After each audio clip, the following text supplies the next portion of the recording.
Nós, quando estamos enfrentando algum tipo de dificuldade na vida, Deus ouve a nossa voz da seguinte forma: a gente se coloca diante dele dizendo: Deus, me livra disso.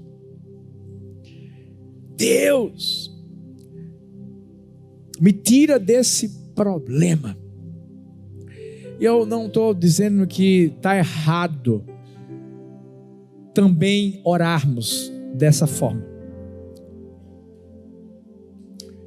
É muito mais fácil se colocar diante de Deus e pedir para Deus nos livrar das situações difíceis do que pedir para Deus nos livrar nas situações difíceis. Como é que é, pastor Arthur? Eu não estou entendendo. Eu tenho que orar para Deus me livrar da situação difícil ou na situação difícil? Paulo vai pedir para Deus livrá-lo de um espinho na carne. Alguns teólogos, estudiosos da Bíblia, dizem que o espinho era uma doença, que o espinho era um sentimento, era uma emoção, independente do que seja o espinho na carne. A resposta que Deus vai dar para Paulo é a seguinte: Paulo, a minha graça te basta. Paulo, a minha presença é suficiente para você. Paulo, em outras palavras, Deus estava dizendo: eu não vou te livrar do espinho, eu vou te livrar no espinho. É justamente, Paulo, diante da situação que você vive na sua vida, que eu vou preservar o seu coração, que eu vou forjar o seu caráter. Paulo era um homem muito estudioso, muito inteligente.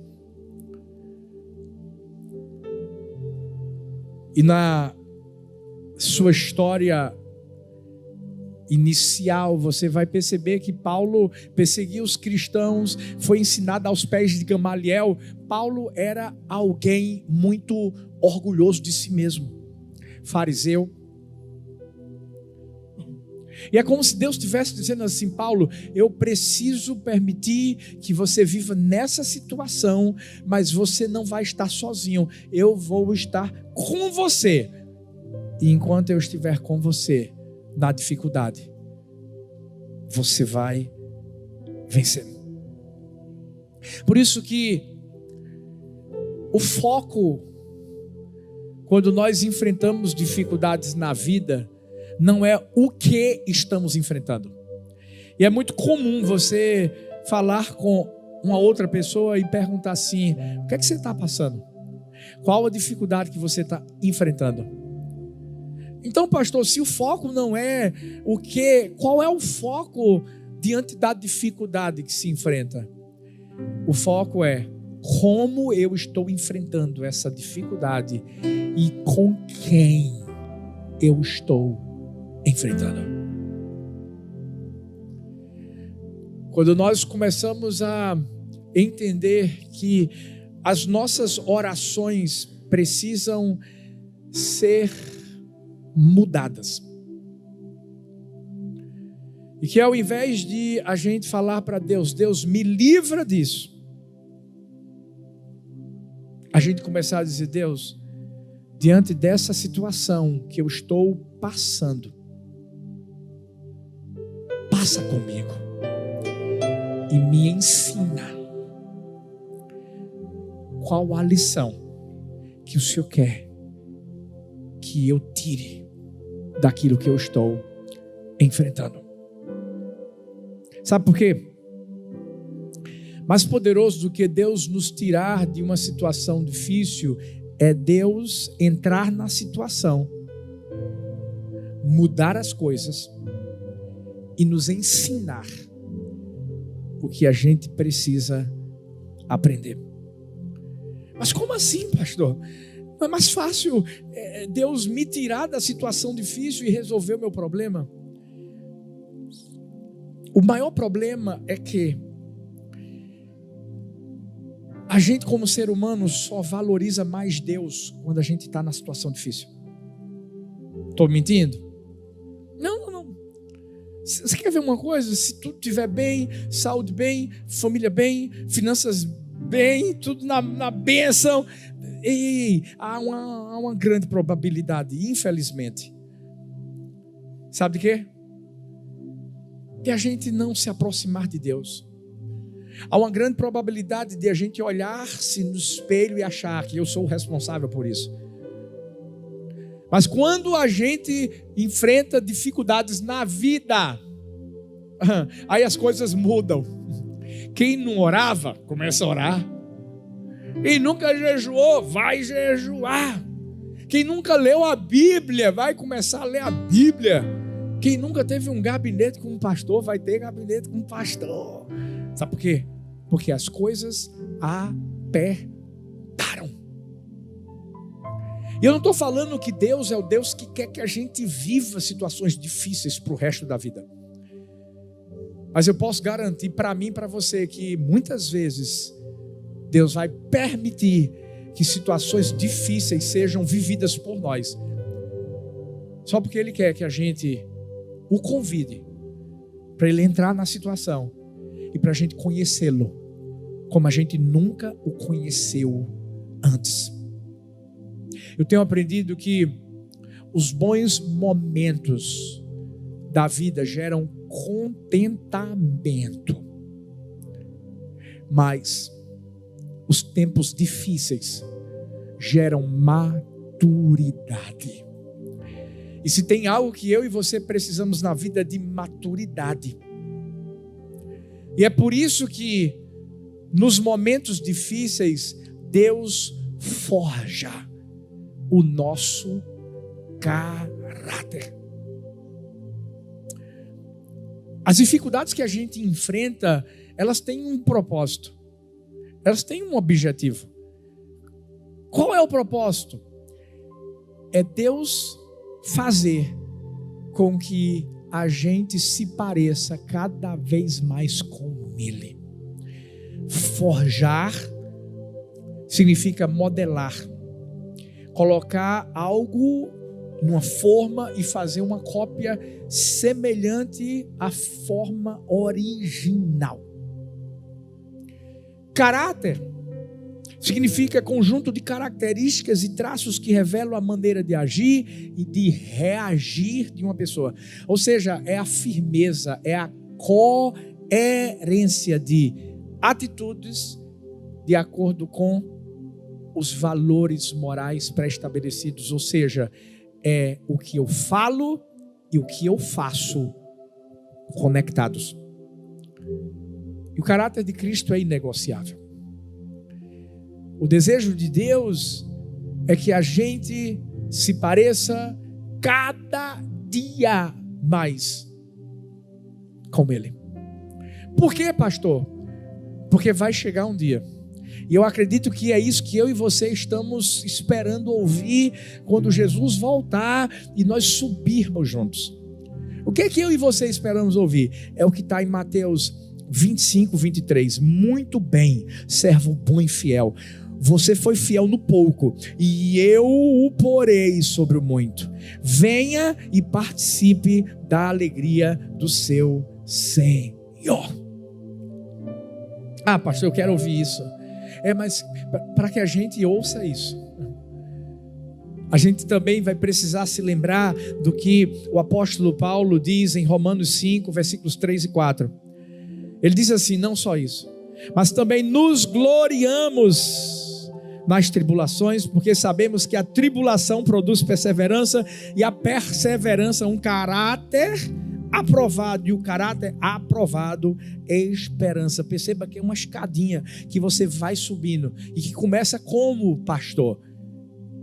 Com a tribulação, com a dificuldade. Posso fazer uma pergunta para mim e para você hoje? Nós somos capazes de nos gloriarmos nas tribulações? Só existe uma forma disso acontecer. É quando a gente entende que precisa convidar Deus para estar conosco nas nossas dificuldades.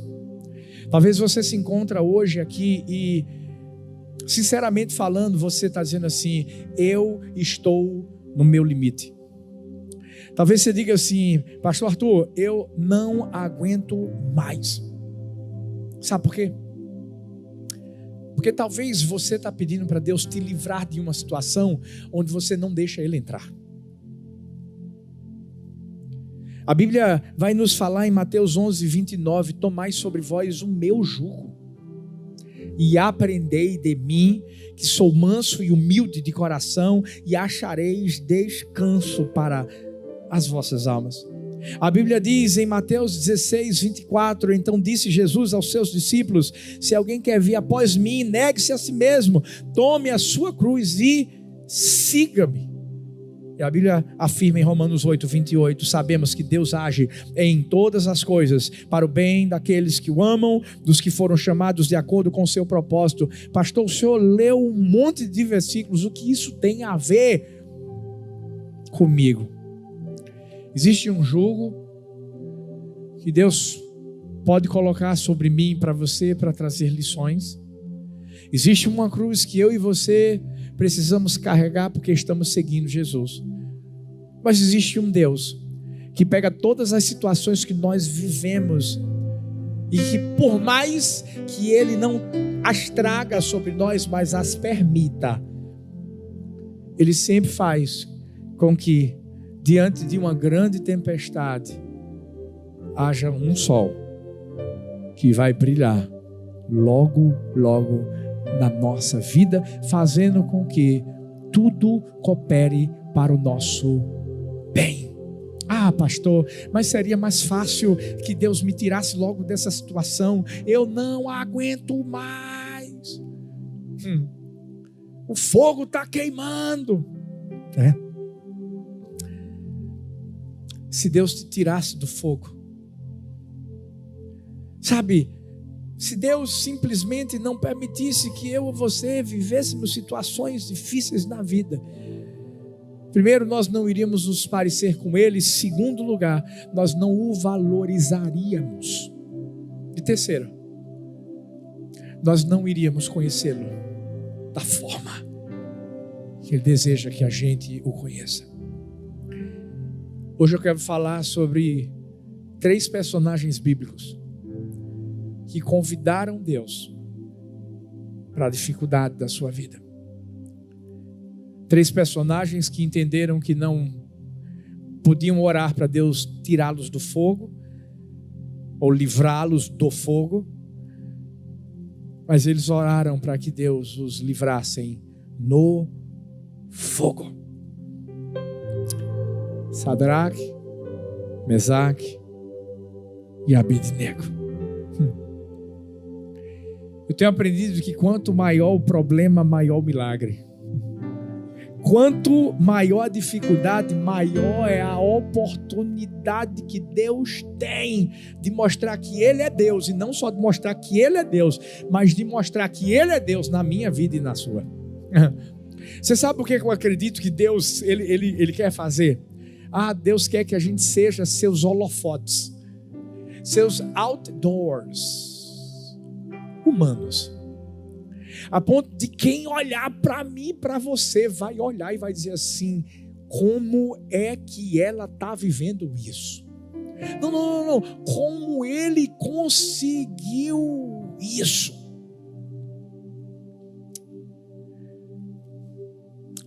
Tem coisas que Deus não quer que a gente escape delas. Deus quer que a gente supere elas. Eu não sei qual oração que você está fazendo hoje. Talvez você pensou assim: eu vou lá na igreja do amor, eu quero ouvir uma palavra assim, sabe, que vai fazer eu simplesmente deixar de viver o que eu estou vivendo de forma instantânea. E escuta, não vai acontecer. Talvez você está orando a Deus, dizendo assim: Deus, eu quero escapar dessa situação difícil, eu quero escapar desse fogo. E Deus está dizendo assim: não vai escapar agora não, eu quero que você supere. Eu quero que você atinja o máximo de potencial que eu coloquei sobre sua vida. Eu quero que você, tenha uma fé exagerada, transbordante. Eu quero que você influencie, eu quero que você inspire as outras pessoas, porque quando elas olharem para aquilo que você viveu, elas vão dizer assim: se Deus fez na vida dele, se Deus fez na vida dela, Deus também pode fazer na minha. Você pode celebrar isso? Eu não sei se você já leu essa história de Sadraque, Mesaque e Abednego e talvez ficou se perguntando: meu Deus, por que Deus não simplesmente chegou e tirou aqueles, não deixou eles irem para a fornalha? A história seria diferente. Mas lembra do texto que eu li, Isaías 43:2, quando passares pelas águas, estarei contigo, quando pelos rios, eles não te submergirão, quando passares pelo fogo, não te queimarás, nem a chama arderá em ti. Escuta, quando a Bíblia diz que a gente tem que passar, é porque tem que passar. Não é que a gente quer passar, não é que a gente escolhe passar. É como se a dificuldade nos escolhesse. Obviamente, eu sei que Deus sempre traz o bem para a nossa vida, mas muitas vezes o diabo é justamente ele que chega diante de Deus e diz assim: será que ele aguenta? Será que ela aguenta? Chega diante de Deus e diz assim: eu estou vendo o teu servo, a tua serva, mas o Senhor está abençoando muito eles, né? E aí Deus diz assim: então vai lá. Quer botar no fogo? Bota no fogo. Se quer colocar numa cova cheia de leões, coloca na cova. É uma enfermidade? Coloca. Agora, não tira a vida dele, porque a vida dele e dela está nas minhas mãos.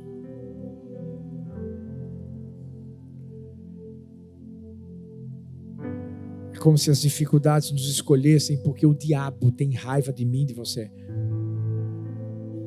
Eu lembro que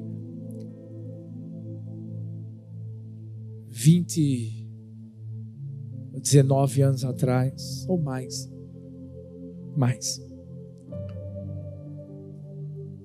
no nascimento da nossa primeira filha, havia primeiro um sentimento de alegria por estarmos esperando a nossa primeira filha. E aquela alegria se transformou num pesadelo. E eu confesso que eu orava: Deus, livra a gente disso.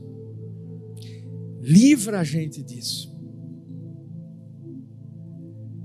E 3 meses depois, a nossa primeira filha morreu. Talvez você diga assim: e aí, pastor? Como é que Deus permite que isso aconteça? Eu só estou pregando essa mensagem hoje aqui porque eu tive que vivê-la lá atrás. Foi quando eu entendi que não é livrar da, mas na.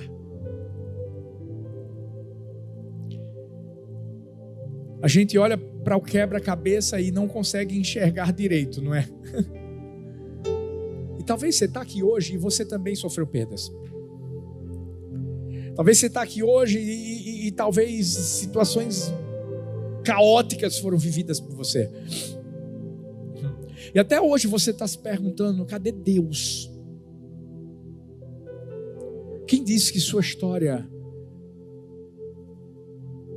se encerrou e não está sendo mais escrita? Porque depois de muitos anos passados, eu vejo que se eu não tivesse vivido o que eu vivi, pode ter certeza, a Igreja do Amor nunca teria chegado aqui. Thalita, você nunca teria ouvido falar de Thalita Pereira. pastor, eu acho que o senhor está... Não, eu estou falando a verdade. Porque foi um testemunho. Você vai dar conta que é da nossa primeira filha,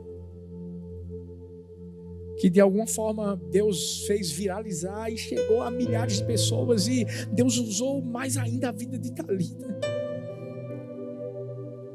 Você quer ter um grande testemunho? Então se prepare para enfrentar um grande teste.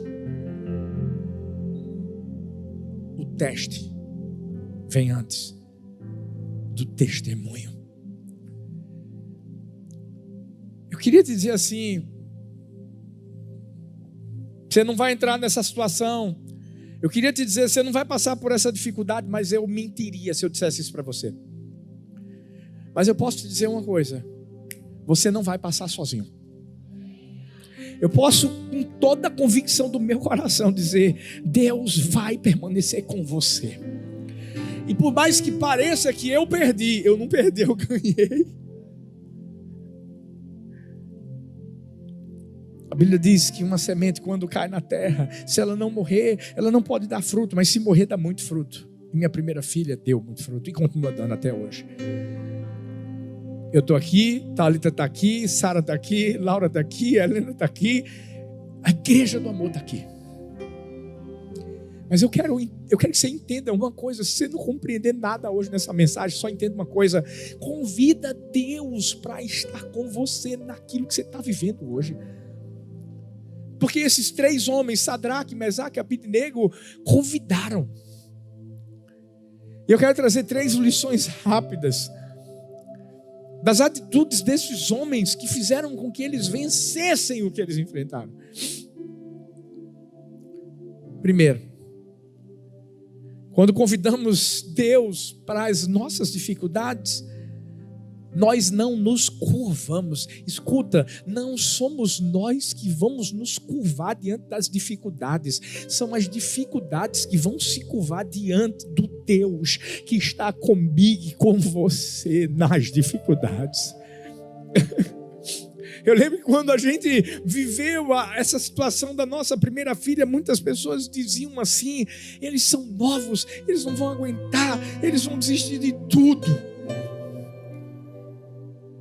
E a verdade é que foi o contrário. Foi isso que fez a gente se levantar diante do Senhor e de saber que Ele continuava com a gente, e de acreditar que o diabo é que teria que se curvar e a gente pisaria na cabeça dele, porque a gente continuaria vivendo o propósito que Deus tinha determinado para a nossa vida. Sabe o que eu amo na história de Sadraque, Mesaque e Abednego? Está lá em Daniel capítulo 3. É que por mais que as dificuldades se levantassem contra eles, eles nunca se curvavam diante delas. A Bíblia diz que o rei Nabucodonosor vai baixar um decreto. E nesse decreto, ele diz que diante de uma estátua enorme que ele fez de ouro, todos os súditos, todos aqueles que habitavam naquela cidade teriam que se prostrar. Olha, deixa eu dizer uma coisa para mim e para você.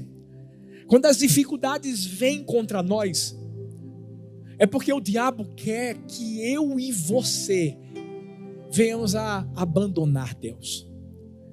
É que a gente venha simplesmente por causa da imposição do mundo, a gente deixa de seguir Deus, a gente deixa de amar a palavra, a gente deixa de se consagrar, de se comprometer com o Senhor. O que é que o diabo queria na vida de Sadraque, Mesaque e Abednego? Que eles simplesmente dissessem: se nós não nos curvarmos, nós vamos morrer. Filhos, escutem uma coisa: o celestial é muito mais importante do que o terreno.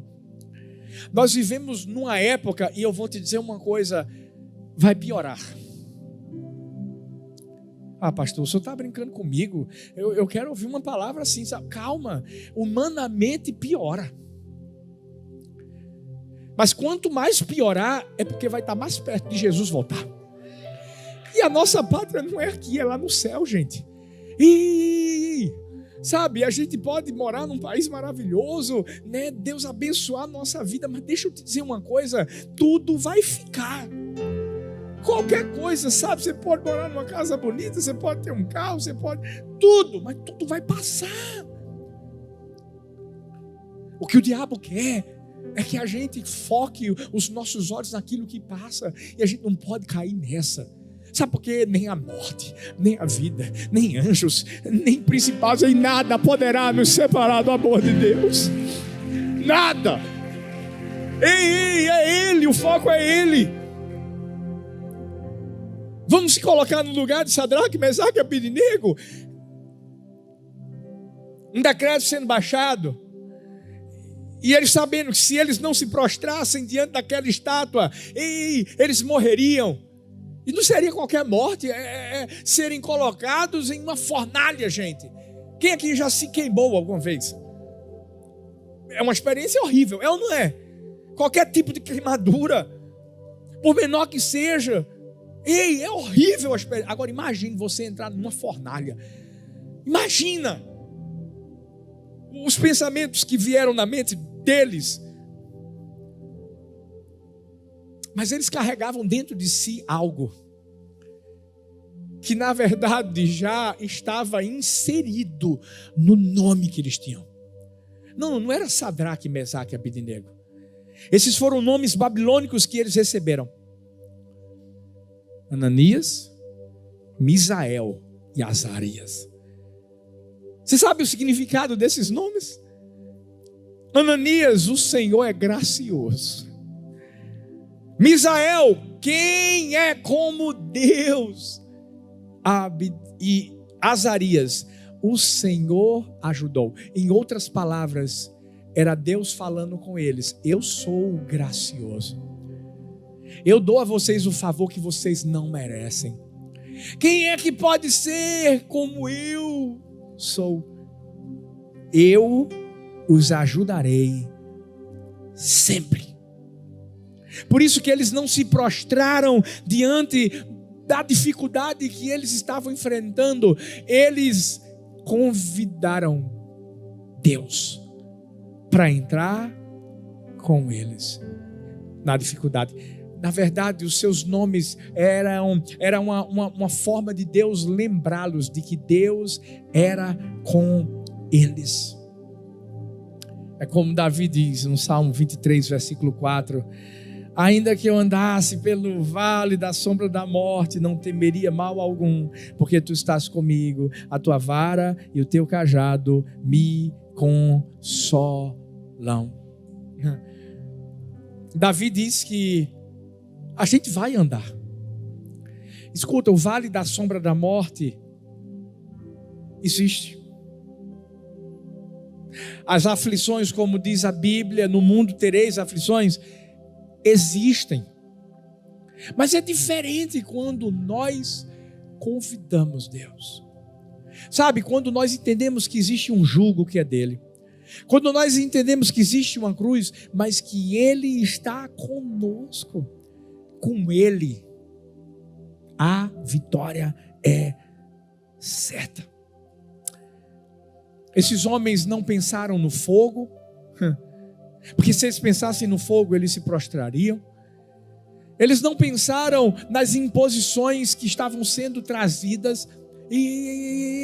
Eles simplesmente convidaram Deus e mostraram que a única pessoa para quem eles se curvariam era Deus. Quais são as imposições que o mundo tem tentado trazer sobre a nossa vida?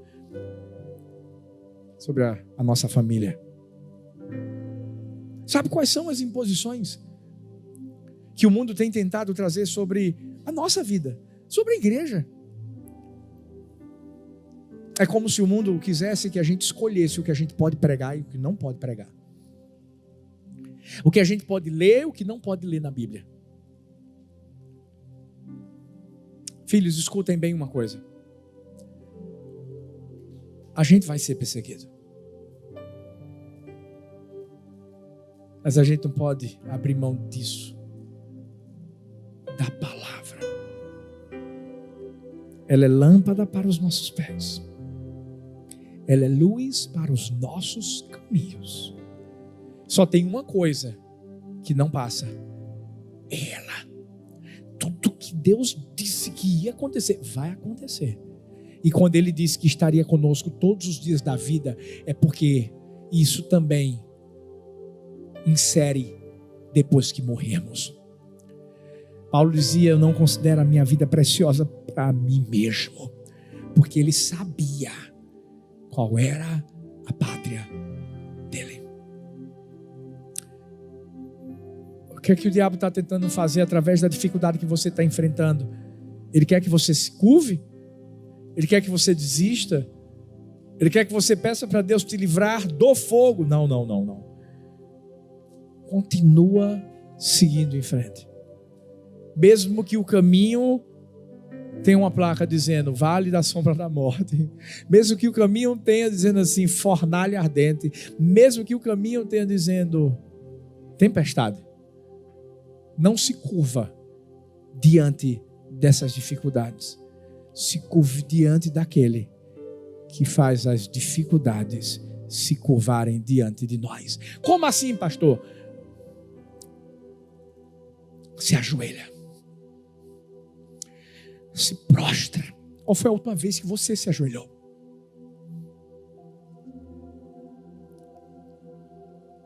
Qual foi a última vez que você orou a Deus? Qual foi a última vez que você se colocou diante da presença do Senhor, entendendo que toda vez que você se curva diante dEle, Ele está ali estendendo sua mão de graça sobre sua vida? Eu tenho certeza de que Sadraque, Mesaque e Abednego fizeram isso. Sabe por quê? Eles eram amigos de Daniel. E a Bíblia diz que Daniel orava 3 vezes ao dia. Sabe? Lembra quando veio o banquete do rei e só Daniel, Sadraque, Mesaque e Abednego não comeram das iguarias do rei? Eles não se prostraram nunca. Se a gente tiver que se prostrar, que seja diante de Deus. Se a gente tiver que se prostrar, seja em choro, em humilhação, em quebrantamento, diante da presença daquele que não tira os olhos de mim e de você. Mas a segunda lição que nós aprendemos com Sadraque, Mesaque e Abednego é que quando convidamos o Senhor nas dificuldades, nós não reclamamos. Depois você vai ler Daniel capítulo 3. E eu quero que você perceba em todo o texto que em nenhum momento eles reclamaram. Eles não vão chegar diante de Deus para dizer assim: Deus, o Senhor está vendo, o rei Nabucodonosor baixou um decreto e ele está querendo que a gente se prostre diante dessa estátua, e nós não vamos nos prostrar, mas tem uma coisa, ele está querendo colocar a gente numa fornalha, o Senhor não vai fazer nada não. Lê o texto. Sabe, quando o rei o chama para conversar e para perguntar: é isso que vocês vão fazer? Porque se vocês não obedecerem ao decreto que eu estou trazendo, eu vou matar vocês. Você sabe o que eles fazem? Eles confrontam o rei. Eles vão dizer assim: é o seguinte, rei, Deus pode até nos livrar, mas se Ele não quiser nos livrar, a gente também não está nem aí. A gente entra na fornalha, a gente morre. Mas uma coisa a gente não vai fazer, a gente não vai se curvar diante dessa estátua. O maior problema nosso é que na dificuldade, ao invés de a gente confrontar o inimigo, a gente confronta Deus. Não. Ei, a gente precisa parar de reclamar e tem que começar a clamar. Quando a gente começa a entender que Deus é o nosso aliado: pastor, mas eu não estou vendo, pastor, eu não estou sentindo, e quem disse que a gente tem que ver, quem disse que a gente tem que sentir, a gente tem que crer que Ele está lá, crer que Ele cuida, crer que Ele está indo à nossa frente, crer que Ele endireita caminhos tortuosos, crer. É isso que Deus está esperando de mim e de você. Deus não vai te livrar da dificuldade, Ele vai te livrar na dificuldade. E na dificuldade, eu vou te dizer uma coisa, tem momentos em que parece que é como os discípulos que estão vendo Jesus se aproximando e parece que é um fantasma. Parece que tem uma névoa que impede que a gente veja bem o que está acontecendo. Mas deixa eu te dizer uma coisa, é Jesus vindo ao nosso encontro. É só a gente convidar.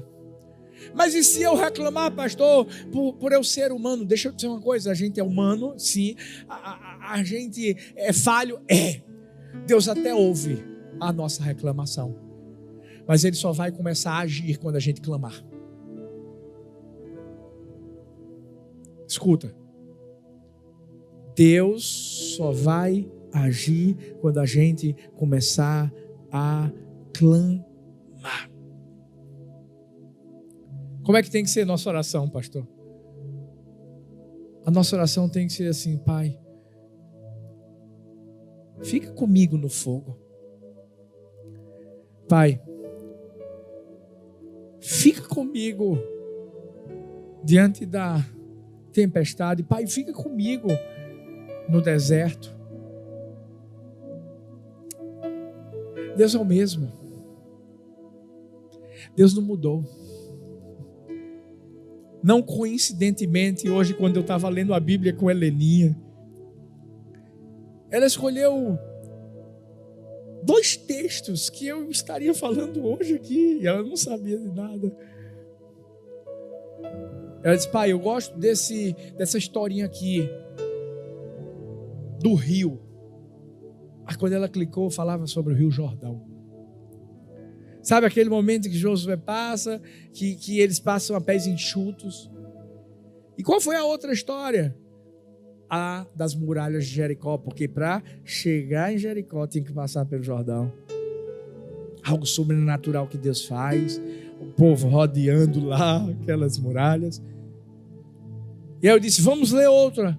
Ela disse: eu gosto dessa aqui. Qual era? A passagem do povo de Israel pelo Rio Vermelho, pelo Mar Vermelho.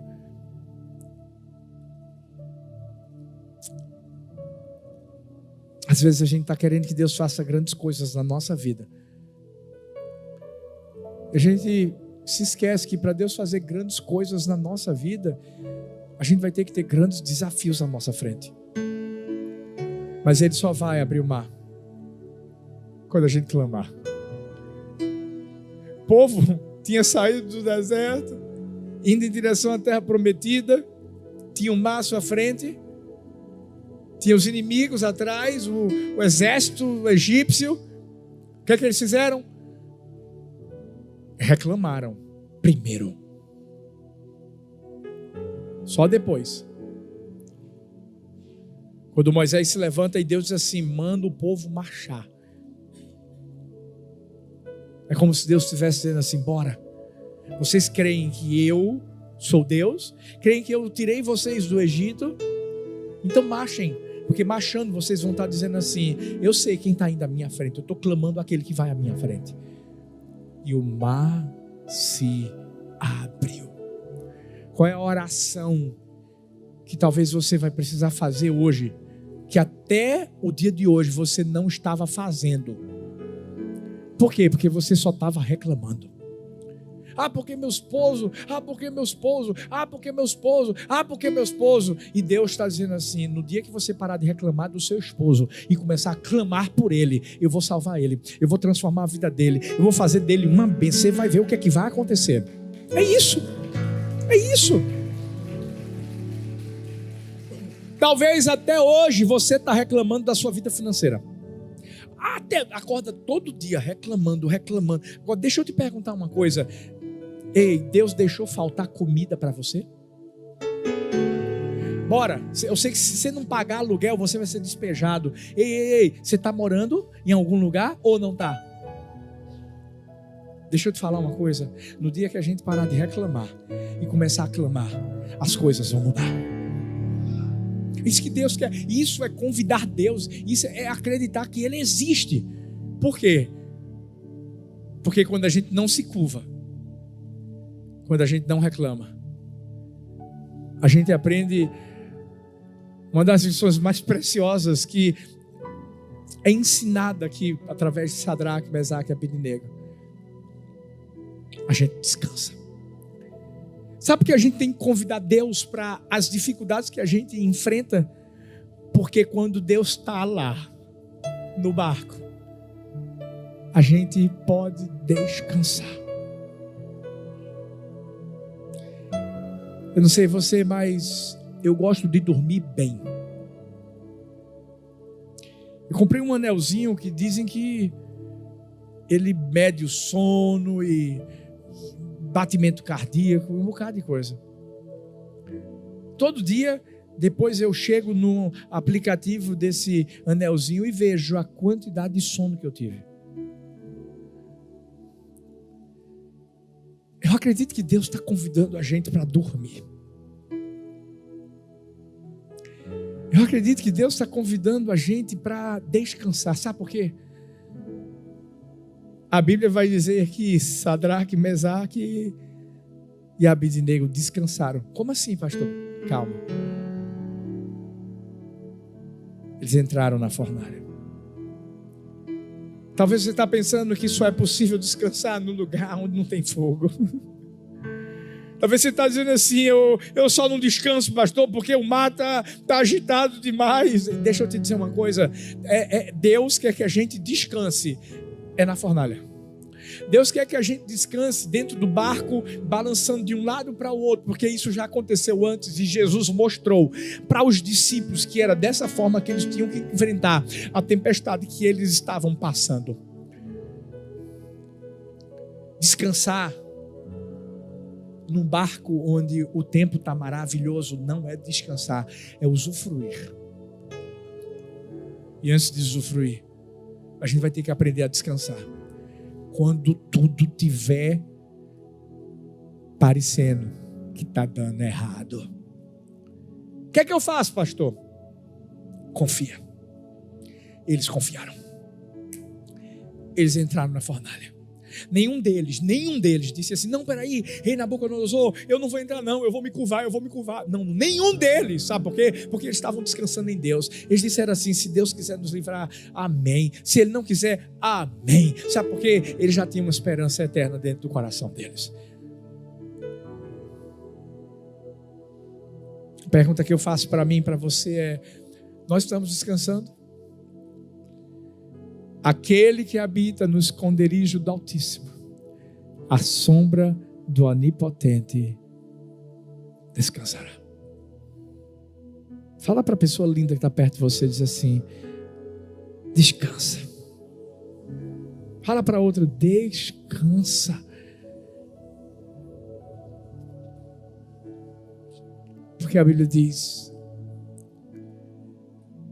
que justamente aquele que espera no Senhor,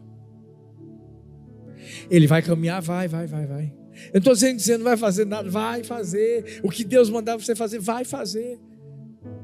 Mas você corre e não se cansa, você caminha e não se fatiga, você entra na fornalha e não se queima. Eu vou encerrar dizendo algo. Se aqueles homens tivessem pedido para Deus livrá-los da fornalha, o quarto homem nunca teria aparecido. O testemunho, leia depois Daniel 3 todinho, que Nabucodonosor teve diante do poder de Deus. Uma nação toda teve que reconhecer que tinha um Deus verdadeiro. Se eles tivessem dito assim, Deus nos livra da fornalha,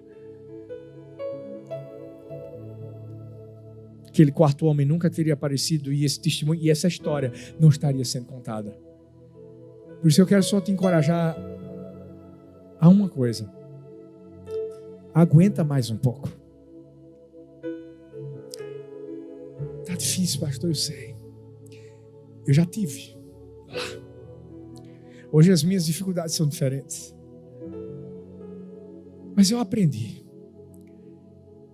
a convidá-lo sempre para estar comigo, para pegar minha mão, para caminhar comigo e para me ajudar. Porque depois, quando Ele me der vitória, a vitória não vai ser minha só. A minha vitória vai servir de inspiração para todos aqueles que ouviram a minha história.